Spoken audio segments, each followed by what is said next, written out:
Alright, hello everybody, my name is Miriam, and this is my first video on my math channel, Master Math with Miriam. I am a current high school student, and I am passionate about math.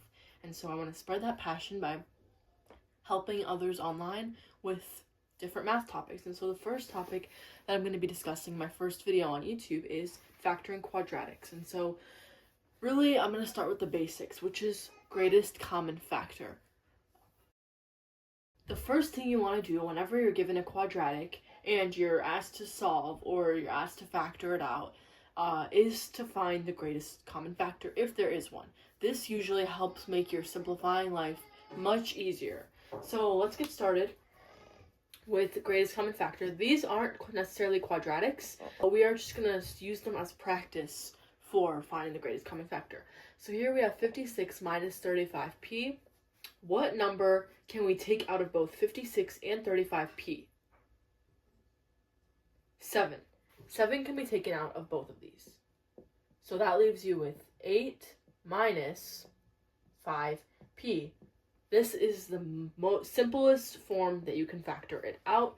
8 minus 5p, there's nothing else you can take out. So this is going to be the answer. Next, we have this one right here. So what is the greatest number we can take out of this? That would be 7ab, right? That leaves us with 1 minus 5a. And so, how did I find this? Well, I just looked at the numbers 7 and 35.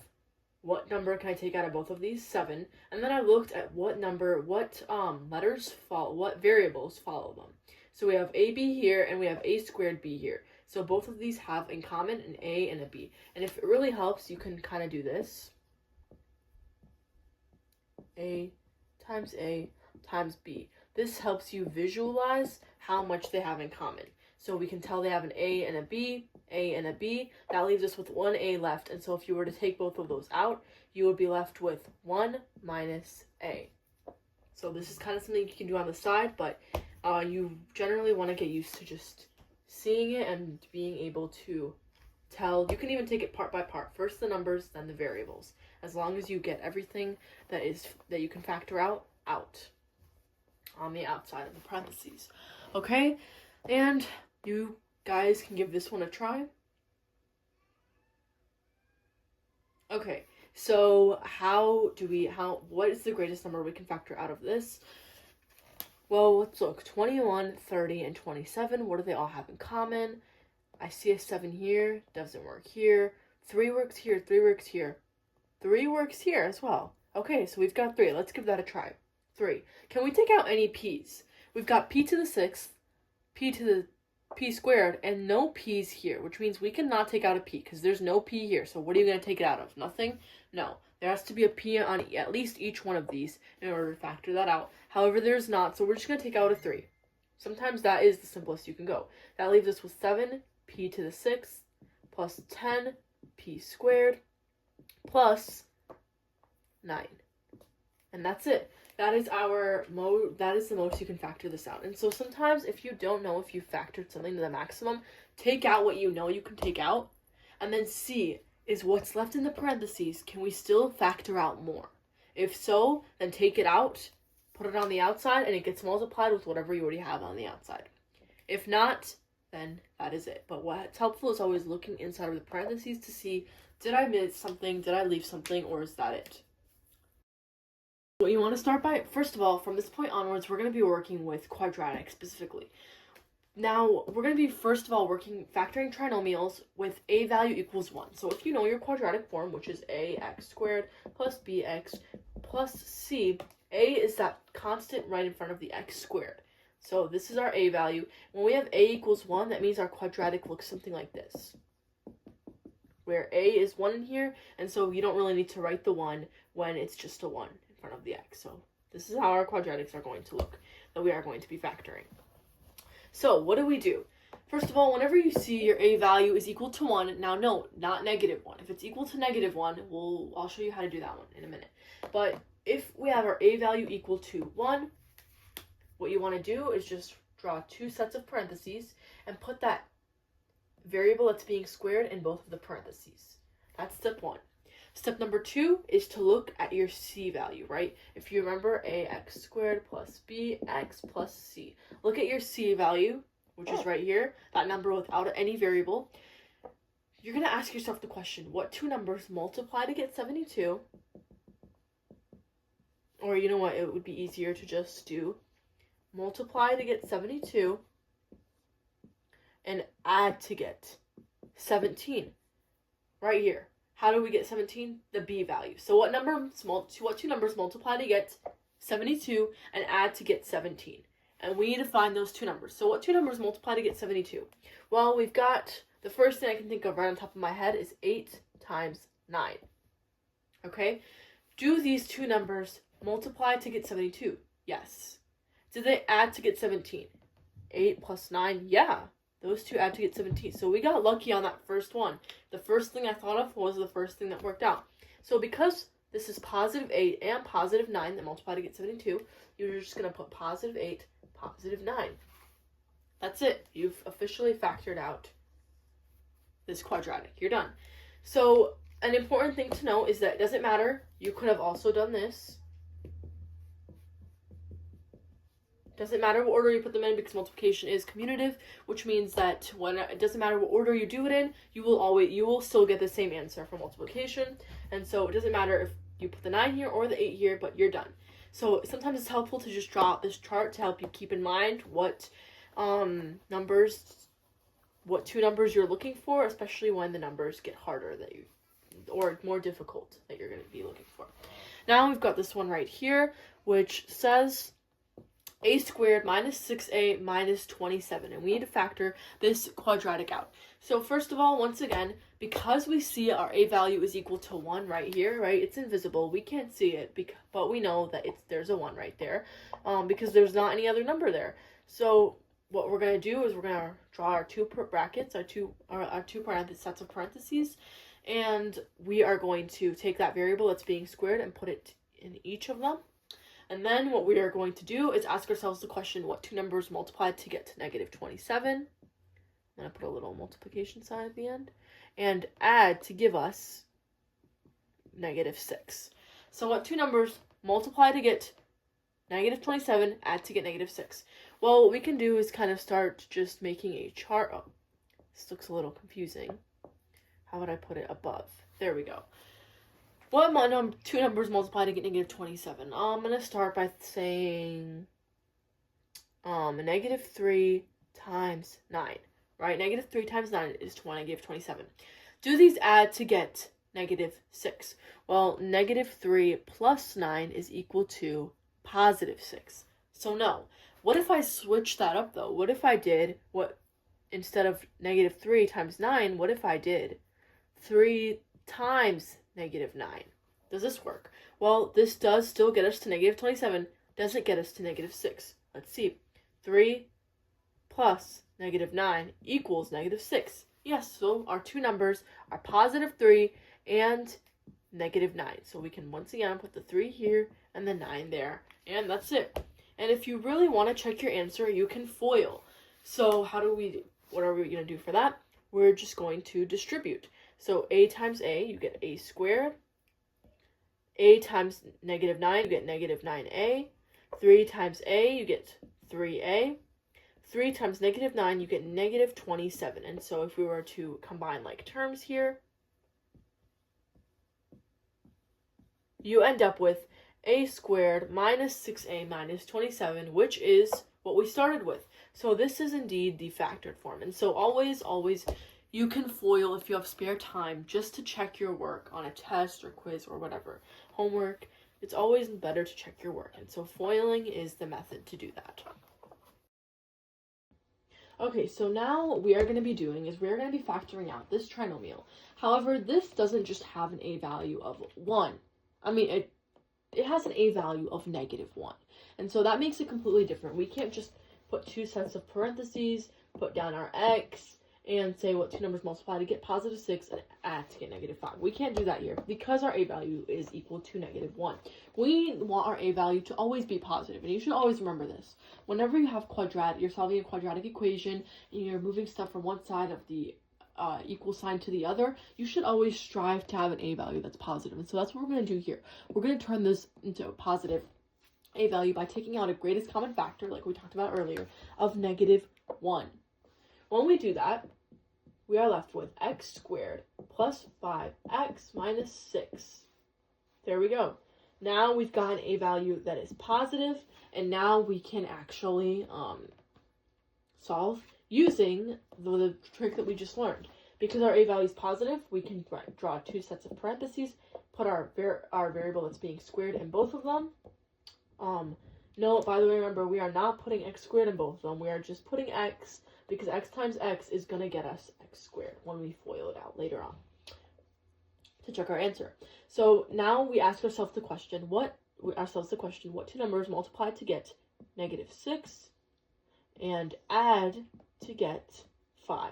And eventually, when you get better at this, you will not really have to draw out this table, but for now, this is helpful. So what two numbers multiply to get negative 6? Well, we've got negative 3 times 2. Okay, let's see. If I add negative 3 to negative, so these two multiply to get negative 6. But if I add them, I will end up with negative 1. That does not equal 5, so that does not work for us. How about we try negative 6 times 1? Well, that does multiply to get negative 6. However, when you add it, you get negative 5. We are not looking for negative 5. We're looking for positive 5. So how about we try 6 times negative 1? 6 times negative 1 gets us negative 6. 6 plus negative 1 gets us 5. Perfect. So our two numbers would be positive 6 and negative 1. And that is our answer. And so factored form would be, in this case, this, right? No, because you're not actually done factoring. Well, you are done factoring it. We got the numbers. However, you can't forget about that negative 1 that we took out in the beginning. So actually, factored form, the correct form, would be this, right? Not this. Do not forget that when you take out that negative 1, you have to put it back in. So that's why this is the correct one. And even when you FOIL it out, you're going to come to see that you are not going to get the same answer as this if you do not include that negative 1 up front. You can write the negative 1 there, but you don't have to because it's a 1. So you can just put a negative there. And that's it. We can FOIL this out to see if we are correct. So let's start with whatever's in the parentheses. X times x, you get x squared. X times negative 1, negative x. 6 times x, 6x. 6 times negative 1, negative 6. Let's combine like terms.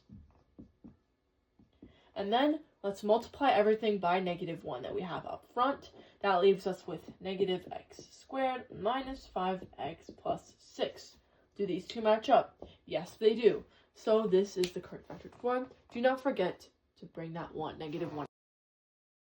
Okay, so now we are going to be factoring quadratics where your a value is greater than 1. And so now when we have something like this, where here our a value is equal to 2, you can no longer put down those parentheses, put down that x, and call it a day. You actually have to do a little bit more to factor these ones out. So first thing I would always recommend is look for a greatest common factor. Do we have one here? No. There's no greatest common factor that we can factor out of all of these, but that's the first step you should always take.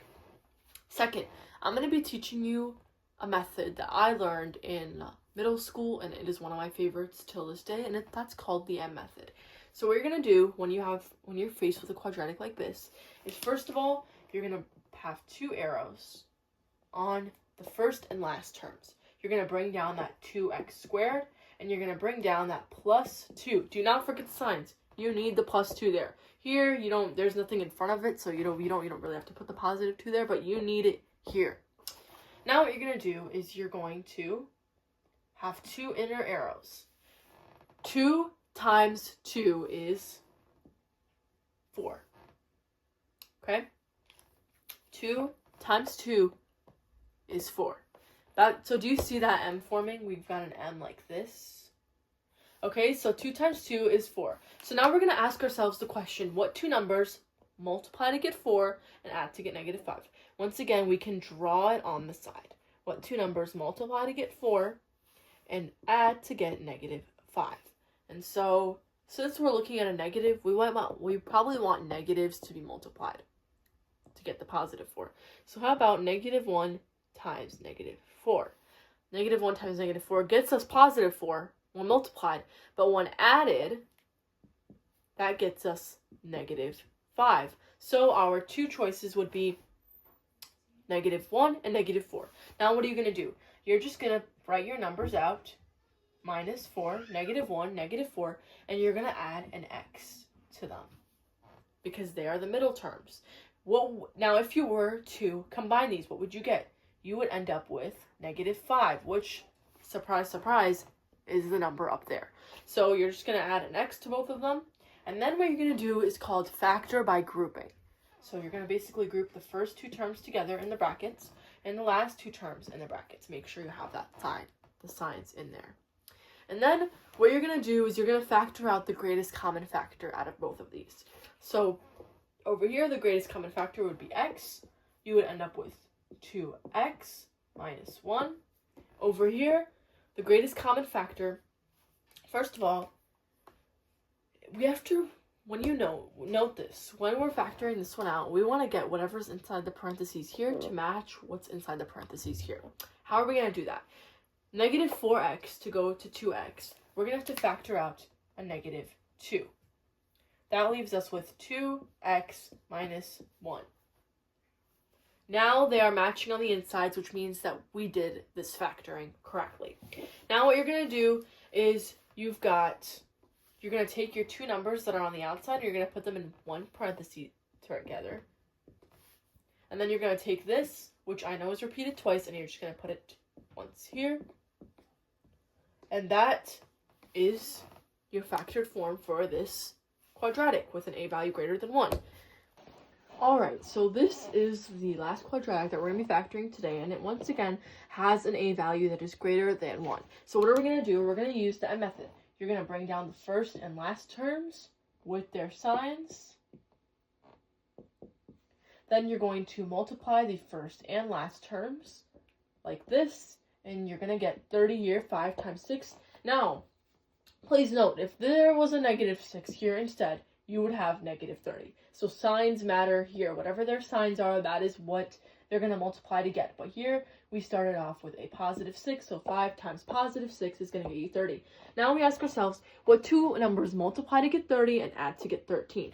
See how they line up over one another? That's why I love the M method.